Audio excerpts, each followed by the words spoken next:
Hey everyone, Fallout here, and today I'm going to do another summary of Luke Smith's Director's Cut Part 2. If you don't know what I'm talking about, Luke Smith is Bungie's game director who has been writing a gigantic state of the game type report in preparation for Shadowkeep. Again, this is Part 2, and we believe that Part 3 will either be released on Friday, August 16th, or maybe sometime early next week. If you missed the first video summarizing Part 1, there will be a link below in the video description. Okay, here we go. Recap of Part 2. And do me a favor, click like on this video, will ya? All this summarizing is time-consuming. I mean, you don't have to, but I do appreciate it. Okay, here we go. Luke begins by saying that this fall is a necessary first step in turning Destiny 2 into the game Bungie wants it to be. Quickly recapping the past year, Bungie ditched Activision and assumed control of Destiny, and when that happened, they wanted to get something into the hands of the player base that was new as quickly as they could,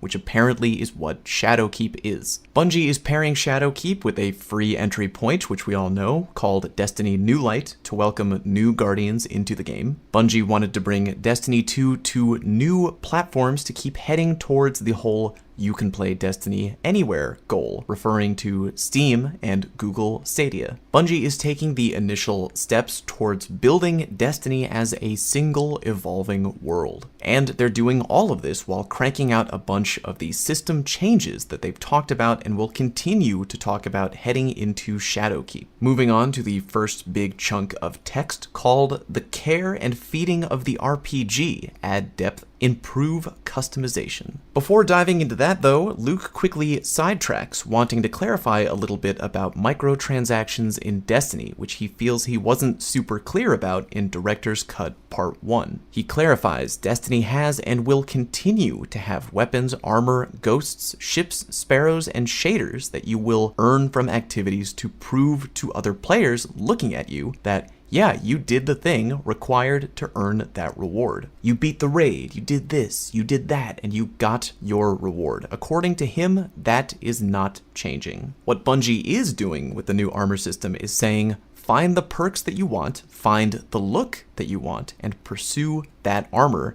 to get the elements and stats you want and combine them to make your Guardian. Destiny also has a microtransaction store that is home to things like sparrows, ships, emotes, ghost holograms, weapon, and universal ornaments. The items in that store rotate and can be bought with silver or bright dust, and again, reminder from Luke that bright dust is another in-game currency that you can earn by completing bounties instead of buying a bunch of engrams and sharding them to make dust. In Shadowkeep, there will be armor sets, weapons, ghosts, ships, and sparrows coming from the destinations and the activities. With that sidetrack out of the way, Luke gets back on track, talking about armor, saying they want to give people who love the RPG aspect of Destiny more stats and more depth. They want to give players control over how they look, and for armor to have a deep pursuit factor. He quickly recaps yesterday's Armor 2.0 stream from Bungie HQ. In short,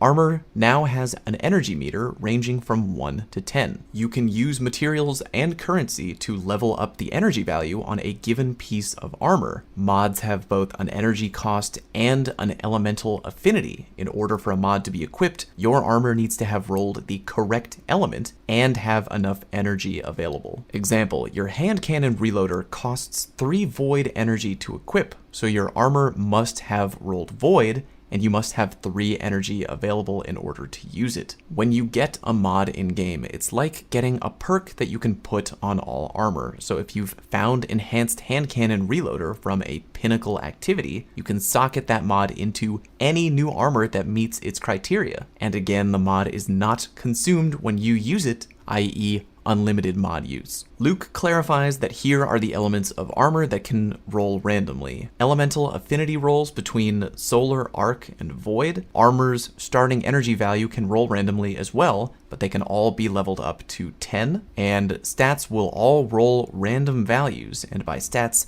they mean intellect, discipline, strength, mobility, resilience, and recovery. Luke mentions that currently in D2, the base recharge rates at which your abilities recharge will be the same thing as a stat value of 30 in the new Armor 2.0 system. So the baseline recharge time today is a value of 30 in the new Shadowkeep system. With good stat RNG on your armor, you can get a fast recharge rate without needing to use mods. It will be possible to get a 100 level intellect build without socketing even one mod. He confirms that that could come with a price though. Putting too much effort into one stat will likely result in having to make trade-offs for other stats. Continuing with armor, Luke confirms that every legendary armor drop moving forward in Shadowkeep will be able to utilize the Armor 2.0 system. Even if that armor is from old activities, you can get a new piece of that armor and it will be 2.0 ready. Many current armor mods will not work in the new Armor 2.0 system, but they don't plan on erasing those mods from character vaults at this time. You can still use those mods, but only by wearing old armor 1.0 gear, which again,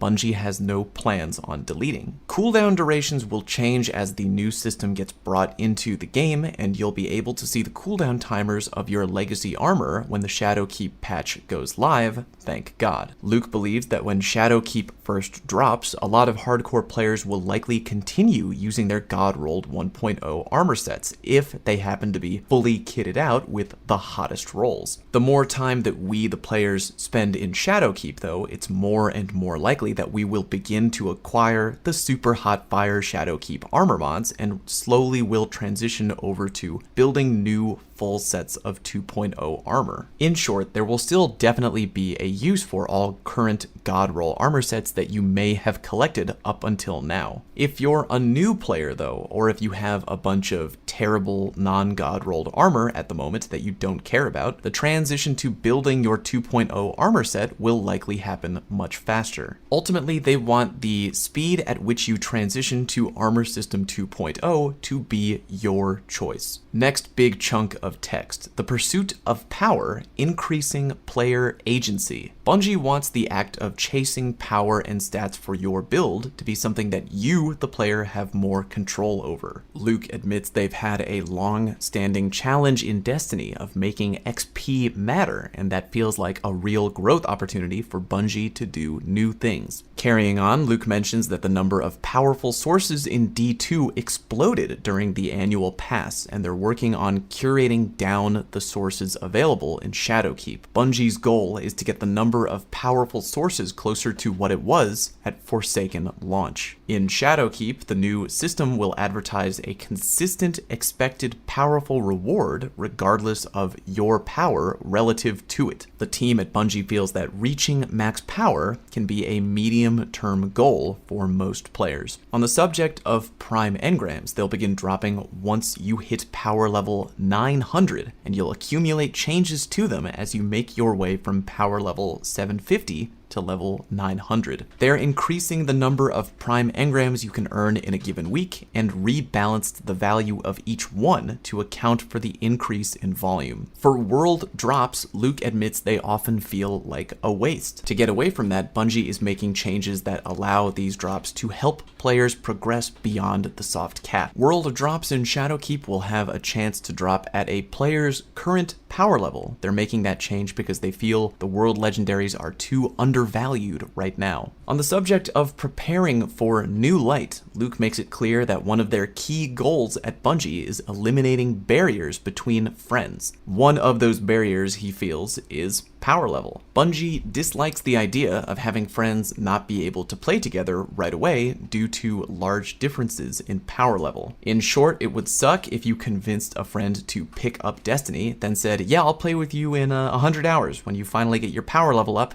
and get caught up to where I am. They don't want that to be a thing in New Light, again with their ultimate goal of blueberries and veterans being able to play together quickly. In order to reach that goal, Bungie is officially setting the power level this fall to 750 for both returning and brand new players. I will repeat, they are setting the power level in October to 750 for everyone, meaning every single item in your character and in your vault is being raised to a power floor of 750 when Shadowkeep and New Light launch. Everything you have getting kicked up to 750. Because Bungie is doing this, Luke goes on to strongly recommend that starting right now, all players stop spending materials and in-game currency to infuse or level up your gear or weapons. Hoard your materials now, because again, in October, everything will be equalized at 750. Moving on, Luke admits that raising the power of every player globally is indicative of a greater problem within Destiny. It's admittedly weird that somewhere out there a new player will hop into Destiny for the very first time and begin at power level 750. Luke gives a brief history of the role of power level, or light level, from D1 over the years. At the launch of D2, Bungie shortened the power climb, oversimplified the game, made it too easy to get items, focused on bringing new players in, and hoped that players would, quote, pursue looks alone as their endgame. And side note, wow, wildly ballsy move for Luke to come out and admit that, and props to him for also